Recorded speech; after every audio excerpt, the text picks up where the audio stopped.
Hai teman-teman pejuang SBMPTN, gimana persiapannya?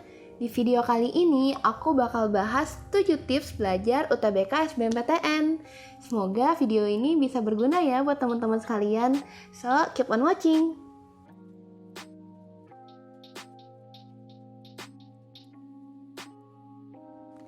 Hello, aku Fioni. Welcome back to my channel. Aku juga dulu pejuang SBMPTN loh. Makanya kali ini aku bakal bahas 7 tips belajar SBMPTN yang dulu aku lakuin waktu SBMPTN dulu. Yuk kita langsung aja ke tips yang pertama. Yang pertama, tentukan target.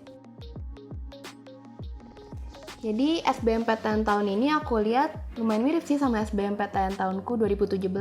Kalau tahun lalu kan kita dapat skornya dulu ya baru ngajuin. Nah, kalau yang sekarang sama yang 2017 itu sama-sama tesnya cuma sekali dan nanti hasilnya tuh langsung diterima atau enggak di universitas yang kita pilih.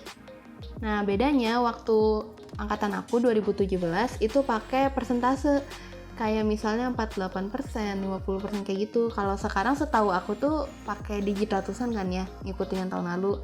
Nah, untuk target ini kalian bisa nih coba tanya-tanya ke kakak tingkat kalian yang lolos di universitas atau jurusan tersebut tahun lalu. Memang mungkin nggak ada patokan pasti ya berapa minimalnya, tapi kalian bisa cari info gitu rata-ratanya berapa sih skor untuk jurusan dan univ tersebut. Tips nomor 2, kenali siklus belajar.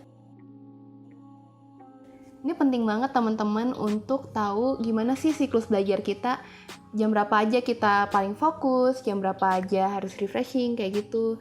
Kalau aku pribadi dulu belajarnya tuh dari jam 7 pagi sampai jam 7 malam. Nah, tapi itu diiringi istirahat kok beberapa kali.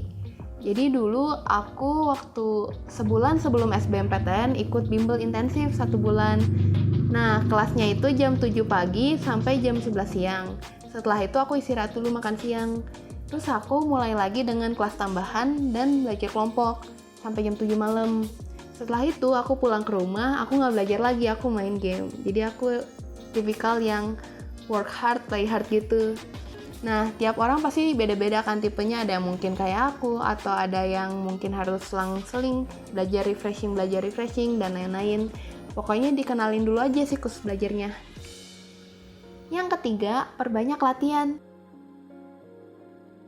Apalagi khusus tahun ini SBMPTN 2020 cuma ada tes potensi skolastik atau disebut juga TPS kan.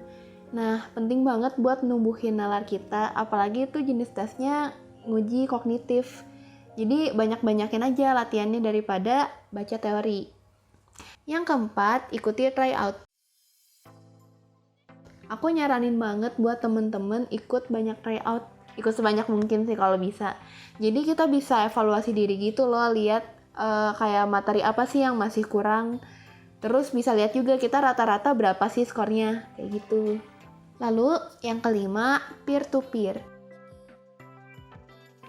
Kalau dulu waktu aku SBMPTN 2017, aku biasanya suka belajar bareng kelompok. Jadi kalau belajar bareng kelompok itu biasanya lebih semangat gitu lah dan nemenin belajar. Terus bisa saling tanya dan menjelaskan juga soal materi SBMPTN. Entah itu materi tryout atau mungkin materi bacaan, kayak gitu. Nah, tapi melihat kondisi yang sekarang yang dimana lagi diberlakukan PSBB, aku lebih nyaranin buat ngelakuin video call atau video conference sama temen-temen seperjuangan SBMPTN yang mau belajar bareng. Jadi biar ke bawah aja gitu suasana belajarnya. Terus ya itu bisa diskusi itu sama temen. Tapi kalau misalnya lagi sendirian atau mungkin lagi pada bentrok belajar, bisa banget nih buat ke YouTube cari video study with me. Nah itu jadi ada fight belajarnya gitu loh temen-temen. Walaupun mungkin gak bisa diskusi secara langsung ya. Tapi yang penting vibes-nya ada, terus jadi semangat belajar lagi deh. Yang keenam, ini gak kalah penting yaitu manajemen waktu. Tadi kan sebenarnya dari siklus belajar itu kita udah belajar nge-manage waktu, kapan sih kita belajar, kapan refreshing. Nah, penting juga buat nge-manage waktu untuk jaga kesehatan teman-teman, kayak makan yang teratur dan bergizi, terus tidur yang cukup. Karena kalau sakit itu bakal menghambat proses belajar kita, apalagi worst case-nya pas hari H kita nggak bisa ikut tes. Terus tambahannya, buat refreshing nanti H-1 ujian, Kalau bisa jangan belajar terlalu keras kayak hari-hari sebelumnya. Kenapa? Takutnya otaknya overwork, teman-teman. Aku sendiri waktu SBMPTN 2017, H-1 ujian, aku main sama temen aku di Game Master. Terus pas pulang ke rumah cuma review dikit aja dan cepet istirahat. Jadi besoknya otaknya fresh dan bisa ngerjain dengan lebih enjoy. Kalau muluk-muluk banget kebanyakan materi, takutnya kan malah sumpek gitu lah ya.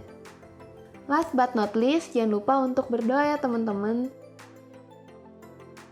Berdoa supaya materinya bisa terserap dengan baik.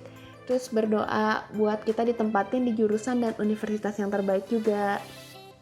Kita sebagai manusia, yang terpenting adalah berusaha melakukan yang terbaik sambil terus berserah kepada yang di atas.